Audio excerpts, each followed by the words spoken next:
Hello, Bears fans. Before we get started, don't forget to subscribe to the channel, leave a like, and share the video so more fans can stay up to date. Now let's get straight to the point.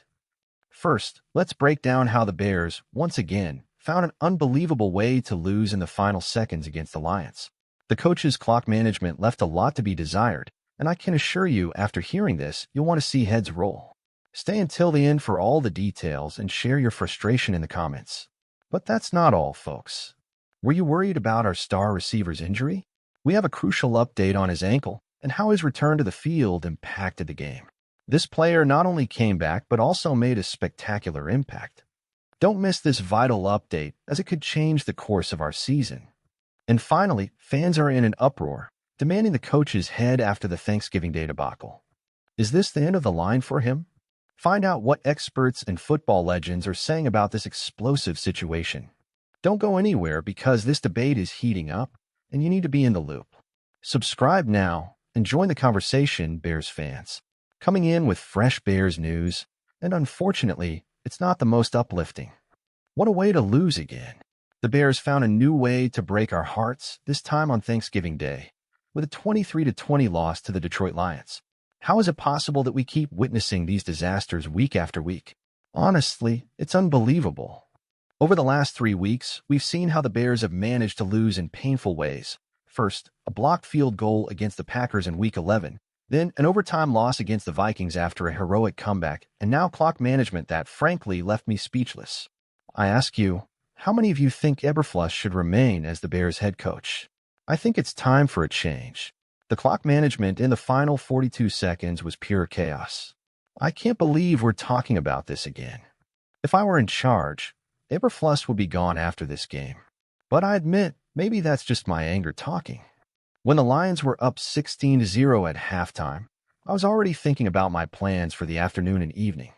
I took the turkey out of the fridge, prepared the pasta dough, and started thinking about my kitchen playlist. But you know what? The only reason I'm not in the kitchen right now is because rookie Caleb Williams showed a determination you'd expect from a veteran, a QB1. He deserves more. Caleb Williams threw 3 touchdown passes, and while not all were converted into points, there were plays that impressed me. His improvisation, ability to keep his head up and eyes on the field, and passing talent are things you dream about seeing in a video game quarterback creation. And the Bears have this kid.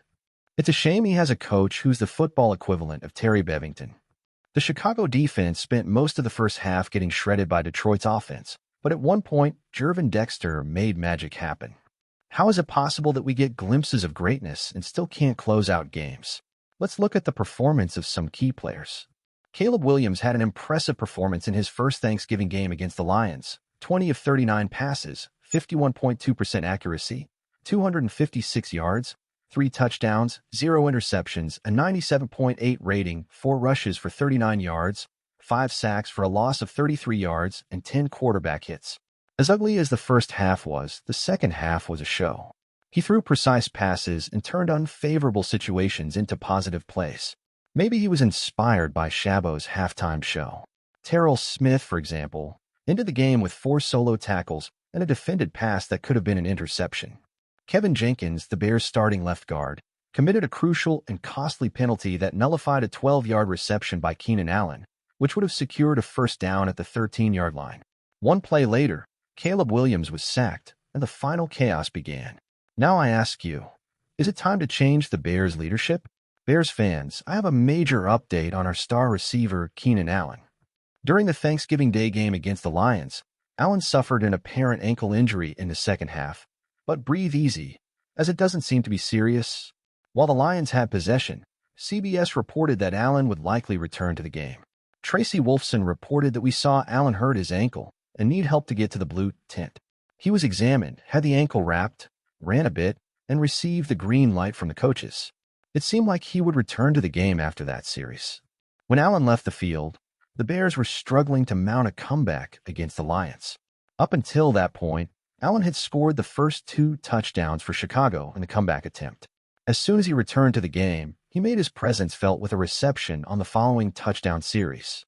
However, he ended up committing an unsportsmanlike conduct penalty by throwing the ball at an official, frustrated by a missed face mask call. Before the Thanksgiving game, Allen had already left his mark on the Bears' receiving corps. He entered the game with 39 receptions on 71 targets, 368 yards, and 3 touchdowns. This is Keenan Allen's first season with the Bears, and his first in his career not playing for the Chargers, whether in San Diego or Los Angeles. Selected in the 3rd round of the NFL Draft out of California, he has been named to the Pro Bowl 6 times. It's been a tough season for Chicago, which entered the Thanksgiving game with a 4-7 record. However, the apparent improvement in offensive performance is something the Bears can use as a building block for the final stretch of the season. And now I ask you, what do you think about this?